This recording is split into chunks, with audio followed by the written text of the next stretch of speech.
nav tik labi kā mājās, vai kaut kur vēl pļavas tās ir. Jā, nekur nav tik labi kā mājās. Bet kāpēc cilvēki izbrauc no valsts, meklējot patvērumu citās valstīs?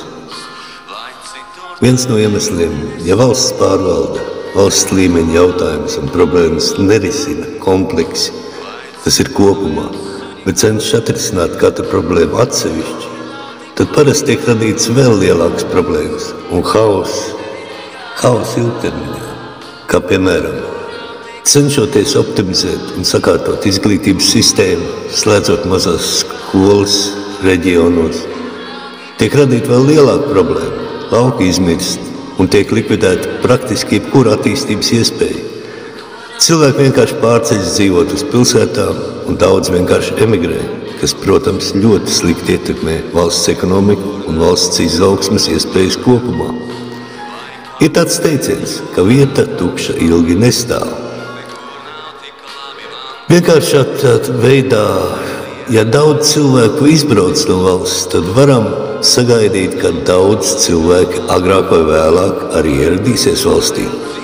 Jautājums, vai mēs vēlamies uzņemt cilvēkus ar pilnīgi atšķirīgu mentalitāti, reliģiju, parašām, vai arī tomēr vēlamies, lai Latvija atgrieztos daļa no izbraukušiem Latvijas iedzīvotājiem.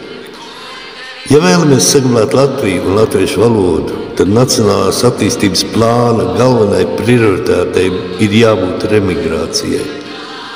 Lasot patreizējo nacionālās attīstības plānu NAP 27, tas kopumā ir kā jauka vakara pasciņa bērniem.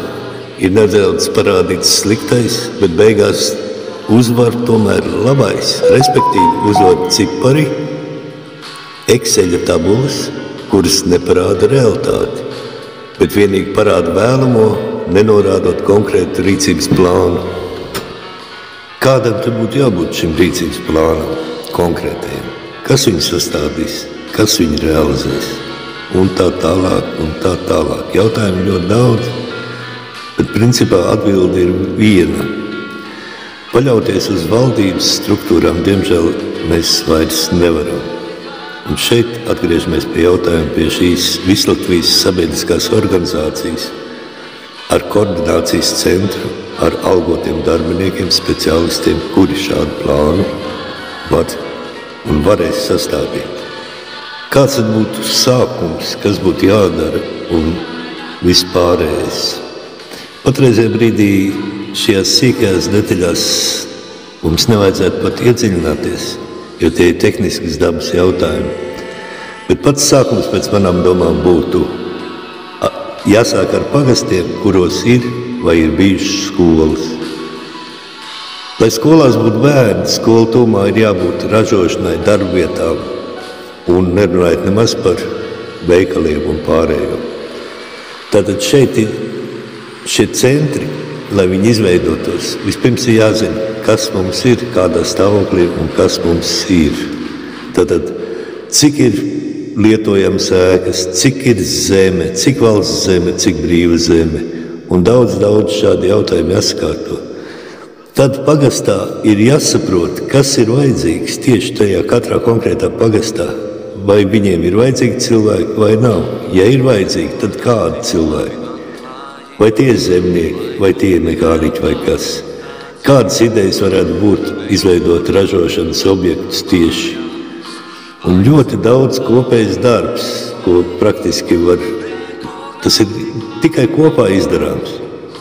Un šeit mēs atkal atgriežamies pie koordinācijas centra. Šiem visām darbībām, lai kādas viņas būtu un kādu lēmumu pieņemt, ir jābūt koordinētām.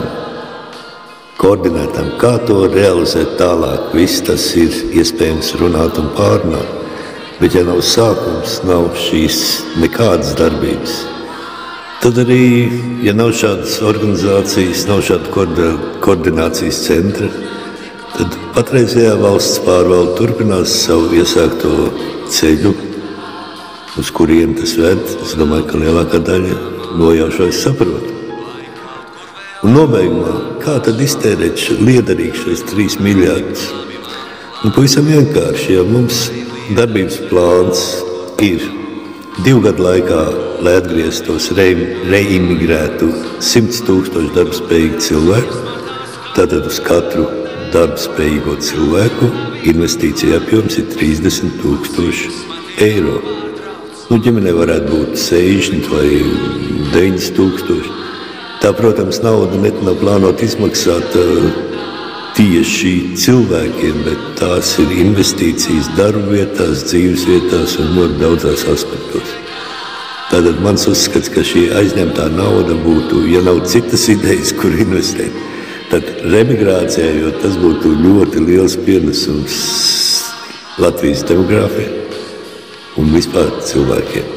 Par pārējo, kā palīdzēt tiem cilvēkiem, kur dzīvo šeit, jā, tas ir atsevišķs stāsts, bet tas ir viens ar otru saistīts.